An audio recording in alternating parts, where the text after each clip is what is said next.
Hello guys, మనకి నిన్న Rohit Sharma test cricket నుంచి రిటైర్మెంట్ ప్రకటించాడు కదా. అయితే దీని తర్వాత బీసీసీఐ పెద్ద గందరగోళంలో పడిందని చెప్పాలి. ఎందుకంటే మరి మొన్నటి వరకు చూసుకుంటే టెస్ట్ కెప్టెన్గా రోహిత్ శర్మ ఎక్సలెంట్ నడిపించాడు. సో ఏది ఆ రెండు సిరీస్లు పక్కన పెడితే, సో మరి ఇప్పుడు చూసుకుంటే రోహిత్ శర్మ బయటికి వెళ్ళిపోయాడు రిటైర్మెంట్ ప్రకటించి.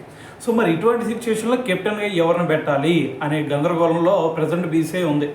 అయితే మరి దీని గురించి ఇంకా బీసీసీ అఫీషియల్గా ఎవరిని పెట్టాలి అనేది అనౌన్స్ చేయలేదు. కానీ కాకపోతే బీసీసీఐకి ఈ మిడిల్లో ఒక ఇద్దరు ఎక్స్ క్రికెటర్స్ కూడా మరి సూచించడం జరిగింది. అయితే వాళ్ళు చెబుతుంది ఏంటంటే, మీరు బీసీసీఐ ఏదైతే ఉందో సో మీరు ఒక ఇద్దరు ప్లేయర్స్ వైపు వెళ్ళొచ్చు టెస్ట్ కెప్టెన్గా.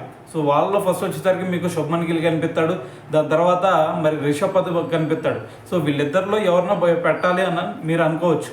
కానీ ఒకటి మాత్రం అర్థం చేసుకోండి, సో మీరు గనక వీళ్ళిద్దరినే కాకుండా బుమ్రాని కనుక పెట్టారు అంటే, సో మళ్ళీ భారత క్రికెట్ ఇప్పటి వరకు ఎలాగైతే ముందుకెళ్ళిందో ఖచ్చితంగా అదే రీతిలో బుమ్రా మళ్ళీ మనకి టెస్ట్ క్రికెట్ను ముందుకు తీసుకెళ్తాడు.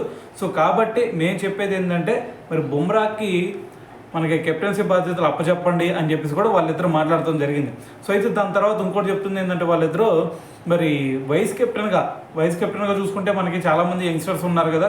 సో వాళ్ళలో శుభ్మన్ గిల్లే కనిపిస్తున్నాడు కదా. సో మరి శుభ్మన్ గిల్ని వైస్ కెప్టెన్గా పెట్టండి, దాని తర్వాత కెప్టెన్గా వచ్చేసరికి బుమ్రాని పెట్టండి. ఎందుకంటే మీకు ఆస్ట్రేలియాలో కూడా మన బోర్డర్ గవాస్కర్ ట్రోఫీలో చూసుకుంటే మరి అతని కెప్టెన్సీలో మరి మ్యాచ్ కూడా అతను గెలిపించాడు, ఏది ఆస్ట్రేలియా లాంటి టీమ్స్ మీద కూడా.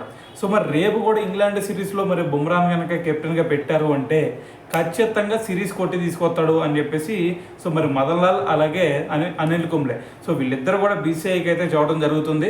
సో మరి దీని గురించి మరి ఇక్కడ కెప్టెన్గా మరి బుమ్రాన్ పెడితే బాగుండిద్దా, లేదు అంటే ఇంకా యంగ్స్టర్స్కి ఏదైనా ఛాన్స్ ఇస్తే బాగుండిద్దా? సో మరి దీని గురించి మీరేమనుకుంటున్నారు అనేది కింద కామెంట్ చేయండి.